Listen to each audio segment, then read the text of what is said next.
ఉల్టా దివాలాపూర్ పోయి అక్కడికి రైతులు రెచ్చగొడుతూ మీరేదో రైతులు ఉద్ధరిస్తున్నట్టుగా నటించే ప్రయత్నం ఏదో చేస్తూ ఉన్నారో ఇలాంటి మోసాలు ఇంకా నడవవు. కేసీఆర్ హయాంలో ఇచ్చినటువంటి కంపెనీకి పర్మిషన్ ఇచ్చినటువంటి దాఖలాలు ఉన్నాయి ఇక్కడ. వాళ్ళు మీకేం తెలియనట్టుగా బట్టగాల్సి మీదేసే ప్రయత్నం చేస్తూ ఉన్నారో ఇది చెల్లగాక చెల్లదు. ఈ రాష్ట్రంలో రైతులను అన్నింటా ముంచింది మీరే.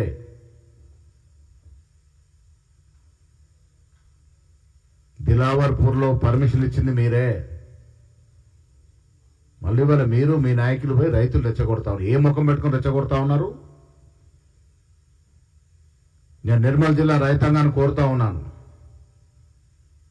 టీఆర్ఎస్ నాయకులు పట్టుకోండి. మొదటగా మీరు ఆనాడు ఏ రకంగా అనుమతులు ఇచ్చినారు, ఎవరు ఇచ్చినారో మీకు ఆధారాలతో సహా మీకు పంపుతా ఉన్నాం. నేను టీఆర్ఎస్ నాయకులు సవాల్ విసురుతా ఉన్నా, రండి దిలావర్పూర్ పోదాం, రేపు అక్కడే తెలుసుకుందాం రమ్మని అడుగుతా ఉన్నాను. నేను ఇత్తనం వేసింది ఎవరు, అంకురార్పణ చేసింది ఎవరు, పర్మిషన్ ఇచ్చింది ఎవరు, రైతులను ముంచింది ఎవరు? ఇవాళ డ్రామాకు తెరదీసి మీకు సంబంధం లేనట్టుగా నటిస్తా ఉన్నారు. మీరు కదా ఈ కార్యక్రమాలు చేసింది. ఈ రకంగా ఇది ఒకటే అంశంగా చాలా అంశాల్లో కూడా చాలా విషయాల్లో కూడా రైతు వ్యతిరేకంగా గత ప్రభుత్వం పనిచేసింది. కేంద్రంలో బీజేపీ పార్టీ రైతు వ్యతిరేక చట్టాలు తీసుకొస్తే ఓట్లేసింది మీరు కాదా? ఆనాడు బీజేపీ పార్టీకి వత్తాసు పలికింది మీరు కాదా? మహేశ్వర్ రెడ్డి గారు ఏం చేస్తున్నట్టు మరి అక్కడ? వారు ఇప్పుడు శాసనసభ్యుడిగా ఉన్నారు. ఆనాడు కాంగ్రెస్ నాయకుడు మీరు అక్కడ ఉన్నారు. మీకు వాస్తవాలు తెలియవా? మీరు బెదురుకొని మమ్మల్ని బదనాం చేసే ప్రయత్నం ఎందుకు చేస్తా ఉన్నారు? ఈ మొత్తం ఎపిసోడ్లో కాంగ్రెస్ పార్టీకి సంబంధమే లేదు. కంపెనీ పెట్టుకుంది టీఆర్ఎస్ నాయకులు, మంత్రి కొడుకు. పర్మిషన్లు ఇచ్చింది కేటీఆర్, కేసీఆర్. కాంగ్రెస్ పార్టీకి సంబంధం అని మీరు కాంగ్రెస్ పార్టీ మీద బట్టగాలు చేస్తా ఉన్నారు.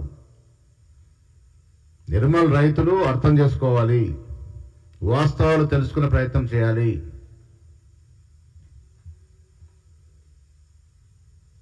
మీ ముందు వాస్తవాలు పెట్టినా నేను దిలావర్పూర్లో వస్తున్నటువంటి ఇథనాయిల్ కంపెనీకి టీఆర్ఎస్ పార్టీ ప్రభుత్వంలో ఉన్నప్పుడు పూర్తి అండదండలు ఇచ్చి అధికారులు ఇచ్చి అనుమతులు ఇచ్చింది. ఇది గ్రహించవలసిందిగా రైతాంగాన్ని విజ్ఞప్తి చేస్తూ ఇలాంటి దగులుబాజీ పనులు టీఆర్ఎస్ నాయకులు మానుకోవాలి. మీరు తప్పులు చేసి మీరు రైతులను ముంచి మిగతా పార్టీని బదనాం చేసే ప్రక్రియ మానుకోవాలని విజ్ఞప్తి చెప్తా ఉన్నాం.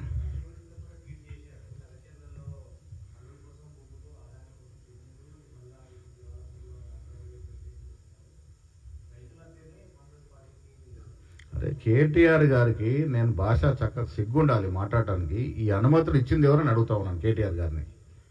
మీరు మంత్రిగా ఉన్నారు కదా అప్పుడు క్యాబినెట్లో, మీ నాయనగారు ముఖ్యమంత్రిగా మీరు మంత్రిగా ఉన్నప్పుడు కదా అనుమతులు ఇచ్చినారు.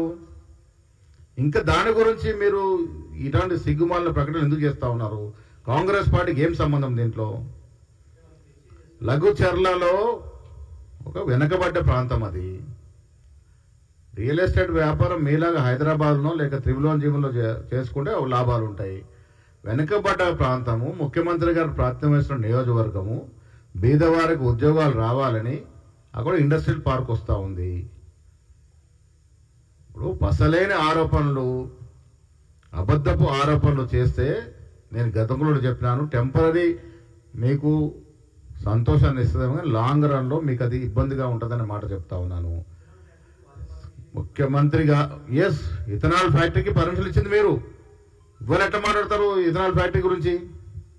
ఇవన్నీ ఆధారాలు కదా, ఏం నేను కల్పితాలు కావు కదా. ఇవన్నీ నేను చూపిస్తున్న ఆధారాలతో చూపిస్తా ఉన్నాను. 2023లో అన్ని అనుమతులు వచ్చాయి.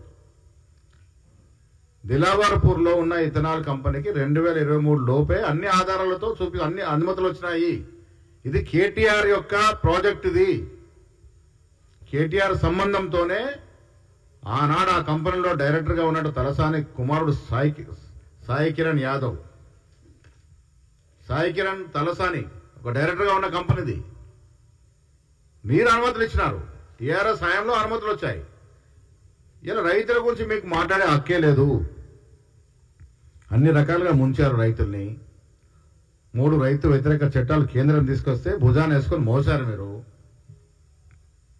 ఇలా అక్కడ నిర్మల్లో జరిగిన సంఘటనల్ని రైతులు రెచ్చగొడుతూ ఉసిగొలుపుతూ ప్రభుత్వాన్ని ఇబ్బంది పెట్టడం ప్రయత్నమే చేస్తా ఉన్నారు. రైతులు గ్రహించుకోవాలి, ఇదంతా కూడా కేసీఆర్ చేసినటువంటి కుట్ర, ఆయన హయాంలో జరిగినటువంటి అనుమతులు.